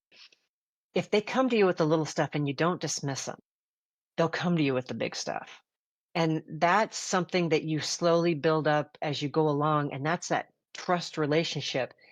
And I really believe that this kind of helps them as they get older. If they are feeling more isolated at school and they're going to feel like they can still bring that kind of stuff to you. I will never forget riding home. We had put our daughter, after she kind of got integrated back into middle school, and we were worried about her, really people paying attention to her disability and teachers watching over her. And we put her first year into a private school. Because we're 504, it was easy for us to do because we got funding that we could put toward this. It was wonderful. So we thought, we're going to stick her in a private school. This will be great. But we'd pulled her away from her regular group of friends and put her in this other school where we thought she was going to be protected. And we were maybe 2 months into school, and I'm driving her home, and very quickly she turned to me. As I said to her, how was school today? And she said, I have isolated. And I tell you, and I thought, oh my goodness, we picked the right school for us. We didn't pick the right school for her. Yeah. And so we got her out of that school and back to a school where we may not have had as much control over the administration and, but she was among her friends. And that at that point was where she needed to be. Mm-hmm. And wow, I'm grateful that she told us, but I tell you, that was one of those not happy we Yeah. made. But again, you do the best with what you have at the time, but that's a perfect example of we thought we were really creating a good scenario for her Mm-hmm. because of her disability to be, I thought everybody will have eyes on her, and it was the wrong. She was so socially isolated from the people that she needed. And those were not teachers and administrators and, nurses Mm-hmm. and, just make sure she was staying upright. This was for her mental health. Yeah. Yeah. So I think one thing that you could also do to kind of encourage the small things as well, a lot of parents will ask, how was your day at the end of a school day and all of that. Get more specific. Just get a little more yes, specific. I've talked about agreed. the questions that I do with my kids before, but we always ask the same questions, which gets a little monotonous sometimes for them, but sometimes it allows them to bring Yeah. up those things. So we always ask, what's something good that happened today? And they give me something specific. What's something bad that happened today? And they give me something specific. What's something you hope happens again? And then what homework do you have? Of course. Yeah. I know. Well, and so we've got the dough making activity that's in the book, and this is what I was doing when I was doing these workshops at these schools. And as we're making the dough, I tell parents, I say parents, grandparents, whoever the adult is that's in the child's life. But if you want to ask a great question, I said, when you're making dough or doing something like that, I said, with dough, if you aren't happy with the way something is turning out, you can just squash it and start over, flatten it, start over.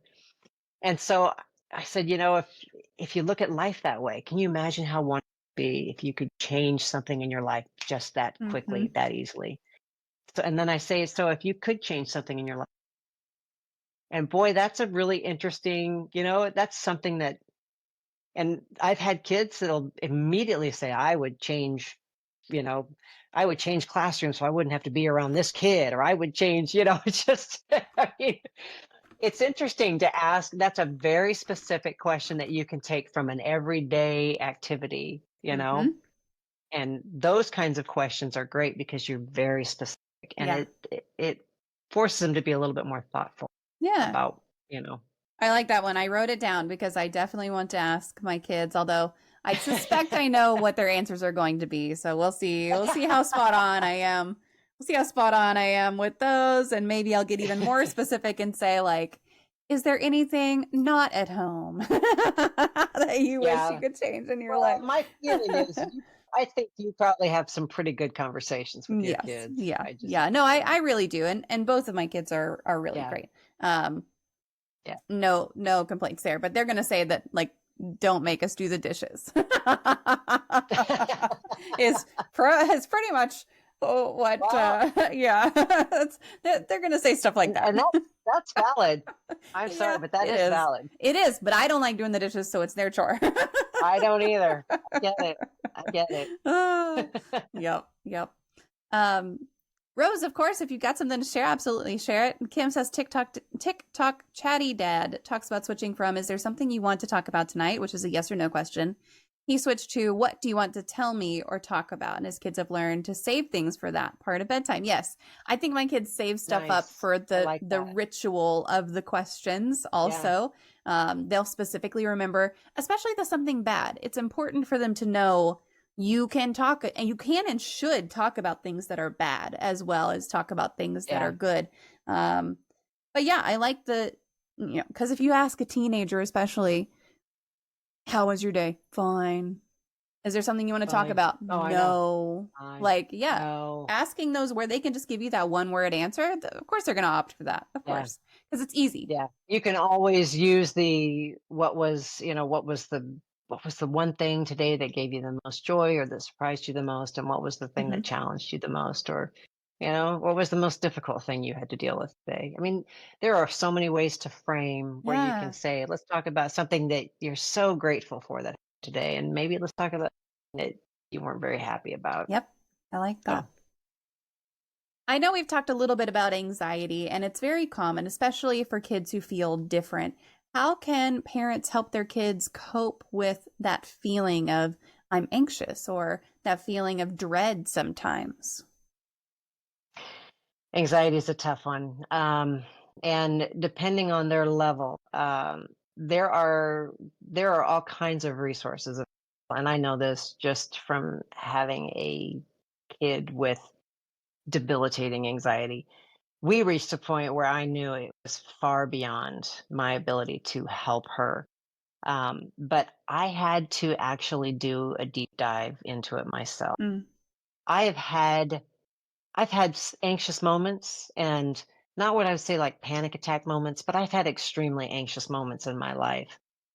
But this is where a lot of times she lives. And mm, I had to I had to quit dismissing that, and I had to kind of, like I say, do a deep dive into it. One of the greatest things that we did together last year was we went and saw Inside Out 2, oh, I bawled. I and absolutely oh, bawled. I tell you, I wrote my reaction to that. I created a TikTok and I just wrote it was one of my best TikToks that I did for my business because I just wrote out my feelings after going and seeing Inside Out 2 with her. And it was so great. People really responded to that Mhm. because I said, we just went, she said, Mom, I want to go see this movie together. And I highly recommend the movie to anybody who has kids who are dealing with Yes. anxiety because literally seeing it from the inside out changes your perspective. And I felt it almost makes me cry thinking about it now because I just turned to her and I said, I need to look at things differently Mm, with you. I know that. And this helped me. And so I really feel like if you have a child who is suffering from anxiety, it is incumbent on you to find out just how bad the anxiety is. You need to become much more if it's something that you're not familiar with, become more familiar with it. yeah. Find out what your resources are. Find out I gotten workbooks for her. I've gotten workbooks for me. I've gotten books for her. I've gotten books for me. I want to know how I can treat it that's not dismissive. Mhm. And that's something I had to work on where I wouldn't just, I couldn't just say, just breathe through it. You're going to be okay. Yeah. Calm down, breathe through it. I had to step back and really, again, I had to take one of my own empathy pills. I needed to step Mhm. back, try to put myself in her shoes and see things from her perspective. And that was not an easy thing for me. Watching the movie Inside Out helped me a lot Yeah. because it allowed me to look at things differently and that has helped us to have more conversations. So I really, really, really recommend that you have to look at it in a two-pronged way where it's not just something that you're trying to help them through, but it's something that you have to help yourself become better at dealing with your child because it's bigger than you think. Yeah. I can tell you firsthand, it's bigger than you think. Yeah. And Inside Out, the first one is excellent. We went and saw the second one Yes. in theaters, and I took tissues because I already knew. Like I bawled on the first one. I took tissues on the second one. I asked how old was he when that came out? What year did that come out? So that came out last year. So he was like 17, Yeah. maybe only 16, but 16, 17. And I was like, "Are you gonna need tissues?" And he was like, "I won't need tissues." I was like, "I'm taking extra because I think you're gonna need them." And sure enough, halfway through the movie, he was like, "Mom." So but It it is so so They did a good. good job with that movie. They did such a He good really did. job with Yep. that movie. And just the fact that you don't know what's gonna set Mm-hmm. you just don't know what's gonna set it off. Yeah. And you think that you think your kid has some level of control over that, and you just need to see the Yeah, movie. It it's great. helps give you some perspective. It really is a very, very good movie. Yeah. Done very well. Really, really well done. I think the next one they need to do needs to be like fast forward to or switch focus to the mom going through perimenopause or menopause. Please. I would watch it 100%. So funny you say that, because so Kelly and Mark, the live with Kelly and Mark, Kelly Ripa and Mark. Yep. Their Halloween, I found their Halloween special this last year, they did a spoof, and it's called Inside Out, and I believe it's Inside Out 50, and it's her going through menopause, and so Please. it's hilarious. Do. Yeah, I want a whole movie of it. Up on YouTube. I'll look it up. It's hilarious because she talks about losing joy, and she's out searching for joy, and says, "Oh, please tell me that joy didn't get lost along with," what was it? I can't remember it. Metabolism. She's like, joy got lost, and so did metabolism, and the whole thing is hilarious. Yeah, I'll look that one up for sure. I'll look that one up for sure. Funny. Yeah. Hey, Quantum, how are you today? We are talking about youth and disabilities and schools. And if you have anything you want to chat about, feel free to pop that into the chat while we're live here. Also, we have a giveaway. Don't forget to enter that giveaway if you would like to. And Rose says, so I have a very severe case of ADHD. And when I was in pre-K, I was put in a corner on a beanbag at school, except for lunch. And even then I was being punished for being so hyper. I was not allowed to eat, and I was forced to do crafts. And that's why I'm such a crafty person. But besides all that, all I did was sit on a beanbag all day in a corner of class, and the teacher also forced me to wear a weighted vest, so it would be harder for me to move. And I wasn't diagnosed with ADHD until the end of pre-K. And I would love to say, like, I hope this was ages and ages ago. But it truly is just so dependent on how your school is set up, your individual educators, your administrators, your parents as well. Like, it's all so highly dependent, and it sucks that it's down to the parent to be hyper vigilant about everything that's going on. But it kind of is right now, I think. And it is. It's a bummer. It's a bummer that so many kids still slip through those cracks. And yeah, really sorry that you went through that for sure. But yeah, but I'm glad that there's some silver lining in all of it, that she has developed. She really leaned into developing the craft side. I mean, that's yeah. It's, if there's a silver lining, that would be it. That I'm happy. So, and my husband is very ADHD, and he's great at knitting. I'll just throw that out. There you go. Wonderful at knitting. Another little connection. Yeah, I mean, you got something great out of it, but what a shitty way to arrive to something great. Yes. That's a bummer. That really is. Agreed. Yeah. Agreed. How does My Crummy World help kids develop resilience and self-worth? Well, so my books and all of the products that align with my mission, they all have stories. Like my baking book has stories and activities. One of the stories focuses on, it's actually called Second Best. And it's a true story taken from my daughter when she was second grade, being told that she was somebody's second best friend.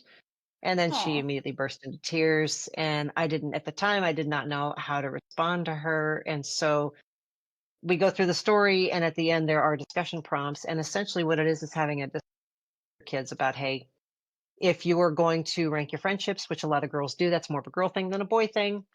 That's fine. But you have to know that there are going to be consequences. You may not always come out on top. These are the kinds of conversations you have to start having with your, saying, if you're going to rank your friendships, so are your friends, so are other people. How do you think that's going to make them feel? How does it make you? You didn't like being number two. How do you think somebody else does? Those are the kinds of conversations and resources and things that I have in my books. Oh, and the Catch the Match game, which you referenced, which is in the giveaway. This is just filled with, it's a memory game, a concentration game filled with positive affirmations like, I am kind, I am powerful, and I stand up for myself. I take turns when I others. I trust myself to make good decisions. all it is just, I say it, positive affirmations on a loop. It's repetition, trying to develop resources and things to start getting kids in a much more positive mindset, reinforcing the right kinds of thoughts and behaviors, and having real conversations. That's what My Crummy World is all about. Mm. I'm working on developing, I have them. I'm going to market them better in the future, but I'm developing problem solving packets that actually put put a problem. I mean, it's like there's a story, and in the story there's a problem, and then I have finger puppet versions of my characters where girls can act out the story and they come up with a solution, and then they can submit it to my website, because I feel like if we can raise a generation of girls who can solve their own problems, that gives them more autonomy, that gives them more self-confidence, that takes the onus off the teachers in the classrooms to solve all problems between girls. There's a lot of drama in classrooms. If girls can start handling some of this drama and solving some of these problems without getting the teacher involved, it'd be such a great thing for teachers and for girls. So that's just kind of the mission of my brand. And I'm trying to develop a generation of more confident, kinder, and better problem solving girls. So we'll see. Hope I get there. Lofty goals. That's my You mission. got some really That's big my goals. mission. Yep. One at a It's a time. big I mission. know. Yeah, yeah. It is. It is. But someone's got to do it. Yeah. I mean, listen, if you can get even a tiny step forward for that, Exactly. or impact, one kid in one school, it's Even one kid. Yep. I know. Yep. What? Just one kid. I know. Absolutely. It sounds like you've already done that for sure. So one more. Your goal is just always going to be one Yes. more. One. If I could get one a week, I'd be happy. There you go. There you go. Yeah. Yep.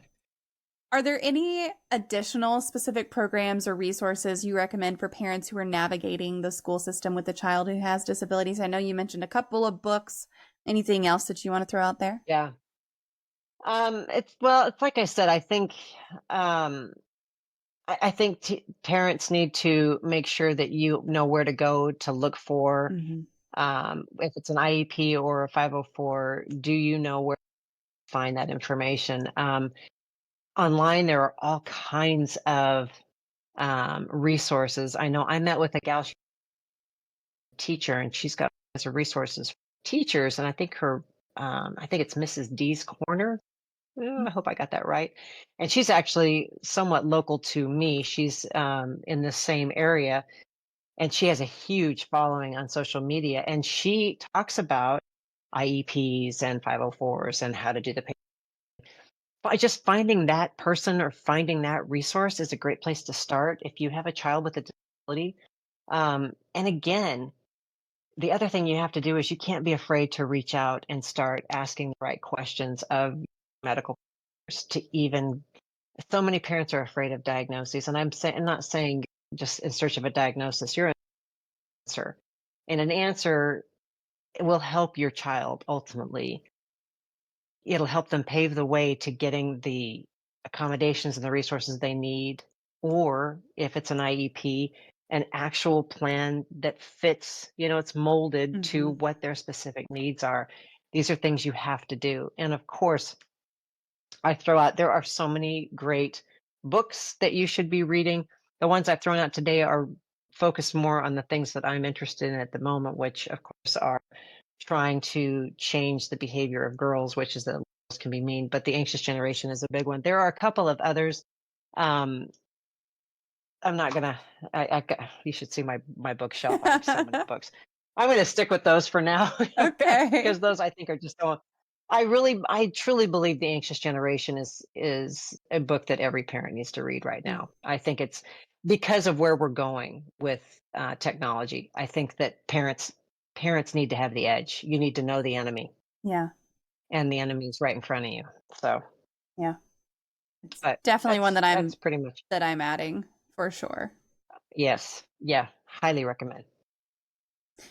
Bite Mark sent this question in ahead of time. She would like to know, what is your favorite poem?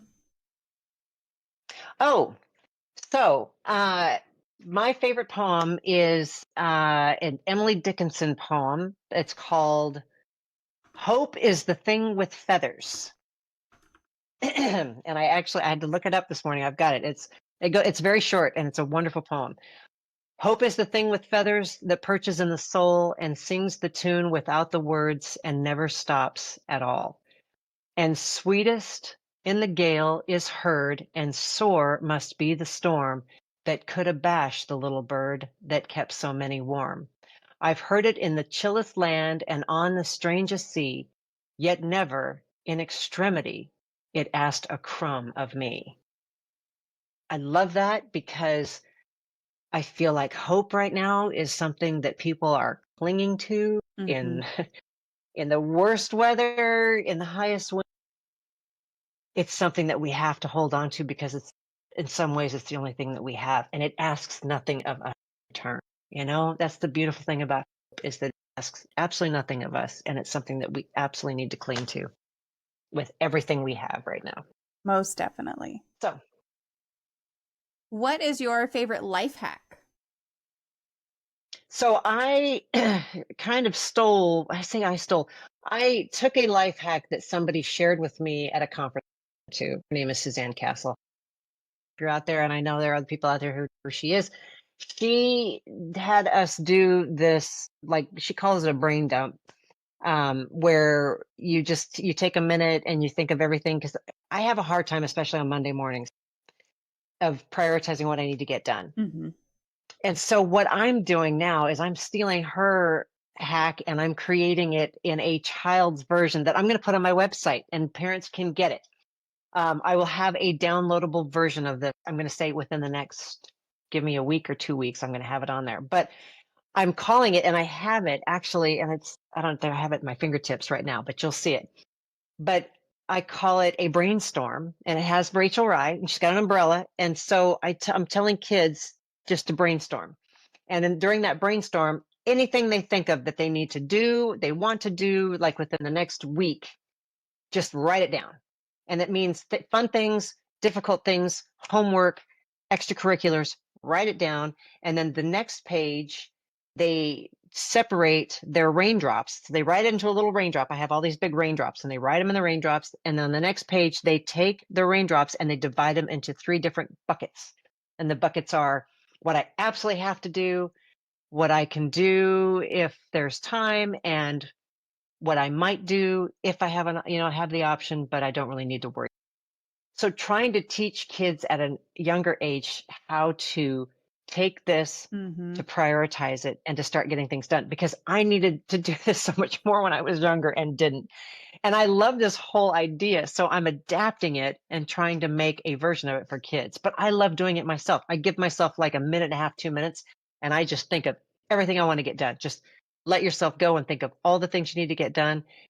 And then I just start picking and choosing, and I find ways to prioritize it. But I want to make it even more structured for kids so that they have tools, tools to help them prioritize their week. So, and again, I'm going to put this on my website at some I love point, it. say the next week or so. I love it. Whenever you do, let me know. I'll make sure to post a link of that for everybody. I will. I'll post that in our Discord. So if you're not in our Discord, make sure that you join there, because I will most definitely post that under the resources channel. And you'll be able to find it there for sure. But yeah, I think that's great, because it is hard sometimes for kids to take a concept of like, oh, I want to do all these things, to even know, oh, I should write them down. Like that's a thing that has to be taught. Yes. You have to teach. That's a skill you got to teach. And then, oh, I should prioritize these. Like that's a thought that not a lot of kids are going to have on their own. So yeah, I love that. I love that. Believe me, I know it. Well, it is time for the magic moment of the stream. If you could wave a magic wand and eliminate one common opinion or misconception surrounding mental illness, disabilities, or talking about mental health, what would it be? I would really like to do away with the word weird. That's a word that has always struck me and I just remember watching a student, this was not my own kid, but watching a student react to somebody saying that something about him was weird.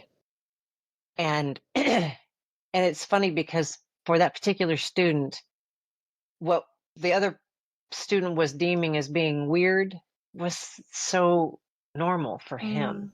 Mm, And just eh, seeing his face just absolutely fall, it was like watching him just kind of shrivel up aw, because what he considered to be something normal, somebody else thought was weird.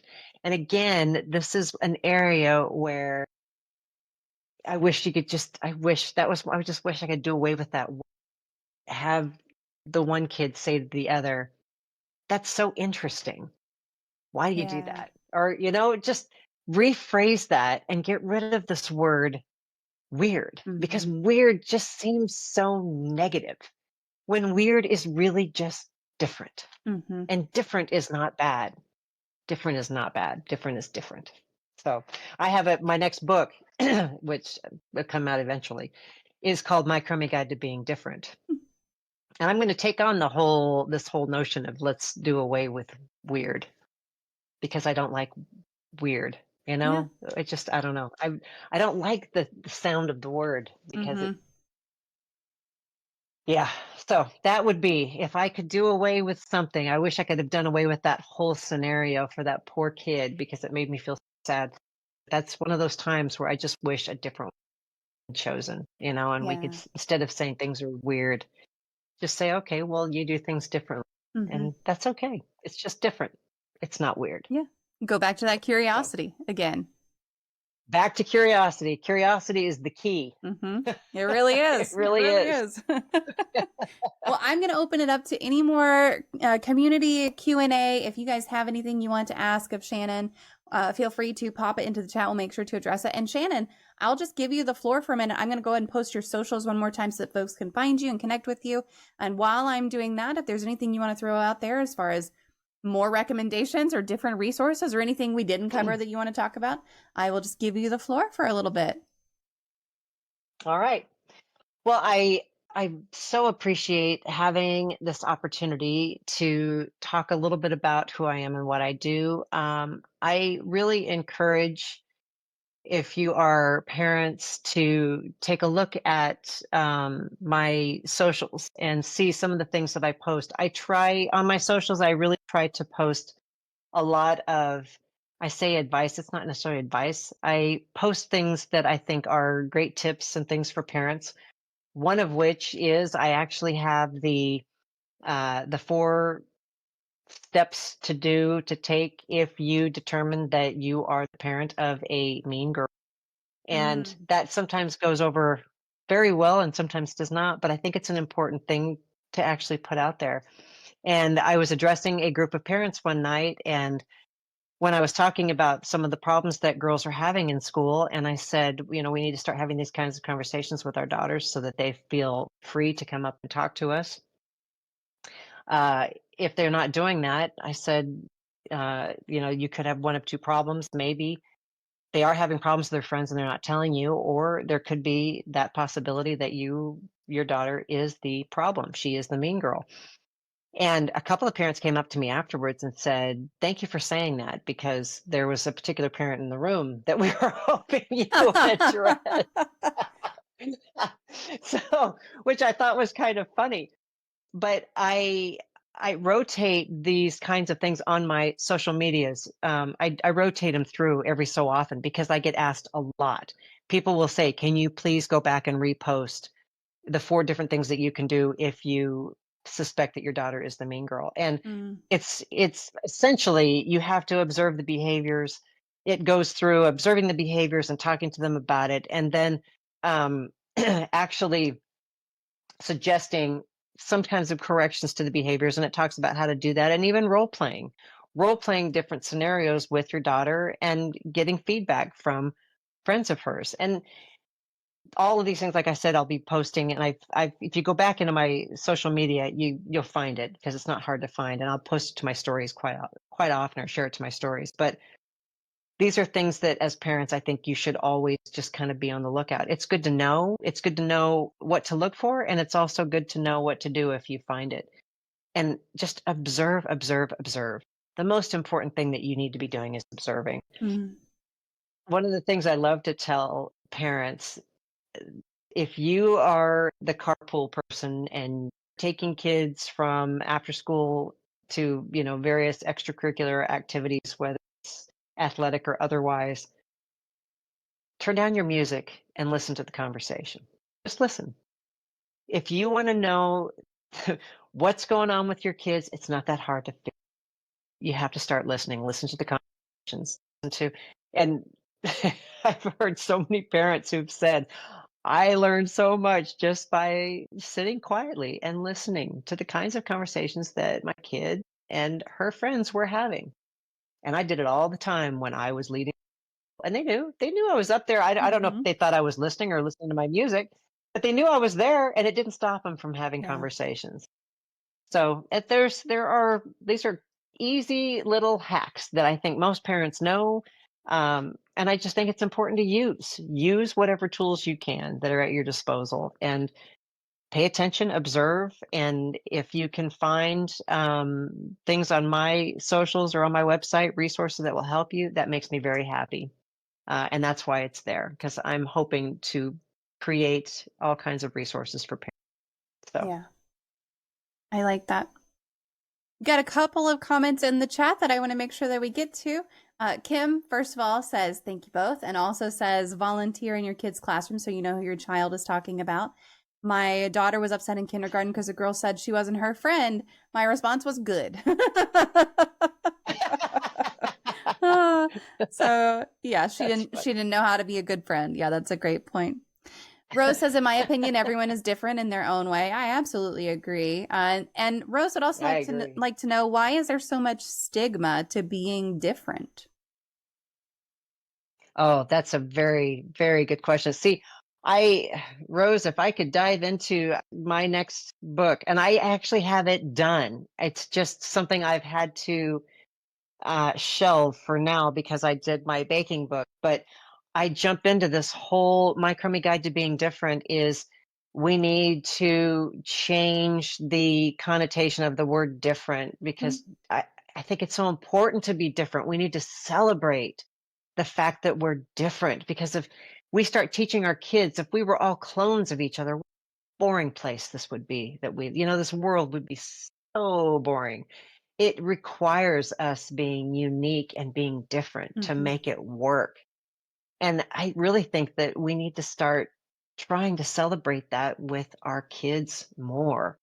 And it's a challenge, because in this social media driven society that we live in, girls are being literally shown and taught how to look, how to dress, how to act, how to wear their hair, how to wear their makeup, it is established to create followers and clones. And I really want to push back against that. I want to push back against that. I think that social media is a bad thing and I hope that parents will constantly stay in their kids' ears and remind them, just hold on to the things that make them different, because that's what will make them stand out among all the rest.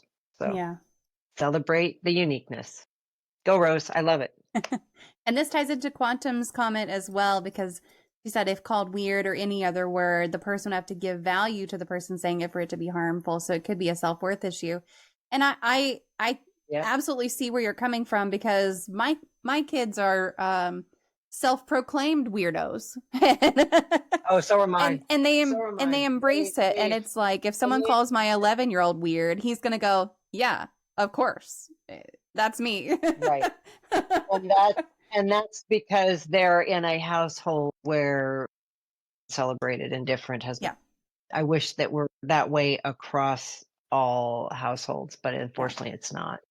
But I agree. Oh, my kids, they love being weird. Yeah. But I mean, they have weird parents. Yeah. Well, and it's one of those things, like, the connotation around the word use makes a huge difference too. If someone's saying it in a mean-spirited way, your kid's going to pick up on that. Just like if somebody is saying something super sarcastically that sounds nice but truly isn't meant to be nice. But is not. Bless your pea picking yeah. heart. Depending on how I say that, 100. it's going to mean two different things. So, Exactly. it's the word choice, and it does make a difference. Your intentions really make a difference. So, Yes, agreed. And yeah, it's similar to the word different when I think that different should be celebrated, weird should be celebrated, and maybe we are working toward creating a world where that will happen. I just remember that poor little boy's face yeah, when he yeah, heard that word, yep, and it was not. He knew it was not meant in a yeah. very positive. Kids know. They pick up on more than most people give them They credit do. for. They absolutely Oh, know. they They do. understand. They understand a lot more than you think that they do. Like Yeah, they can read into agreed. a situation. They can read into what you're saying. They read between the lines very well. And also they are They listening sure when you do. don't think they're listening. Yeah. Yep. All the time. Exactly. I've learned that the hard Exactly. Oh way. yeah. Well, Shannon, thank you so very much for taking the time out and having this conversation with us. I think that it's been great. Absolutely. And I do too, everyone, and I've really enjoyed it. yep, everyone who is here, I'm going to go ahead and close the question queue and I'm going to close this giveaway. So stick around to find out who wins. All right. And I will be right right. back after I disconnect with Shannon as well. So don't go anywhere. And again, Shannon, just thank you for taking the time. Thank you. I really enjoyed it. Thank you so much. That's it for today's episode of Even Tacos Fall Apart. I hope this conversation with Shannon Addison hit home for you the way it did for me. We covered a lot, from what it means to parent a child with a disability to how harmful it is when schools and other students don't recognize or understand what those disabilities really look like. And yeah, some of it was heavy, because the reality is that kids are facing real barriers every day, especially when their struggles are invisible. If you're a parent trying to navigate IEPs, 504s, or just survive another school year without feeling like you're in a constant battle mode, you are not alone. If you're a teacher or a school staff member trying to show up for your students, but working with limited resources and impossible expectations, you are seen and appreciated. And if you're someone who didn't even realize how tough this stuff can be for families, I'm so glad you're here listening. That's how change starts. Shannon reminded us how powerful emotional connection and creativity can be, even when the system feels like it's falling short. Whether it's telling stories in the kitchen, connecting over dough, or using playful characters to open up serious conversations, she's doing the kind of work that builds confidence and compassion in kids. And honestly, a lot of adults need that too. If something in today's episode resonated with you, please take a second to like, subscribe, and leave a review or a comment wherever you're listening. Those things are free and they really help people find these conversations, and it helps me keep up the motivation to continue making them. And remember, even tacos fell apart and we still love them, and I still love you. Thanks for listening, and I'll see you next time.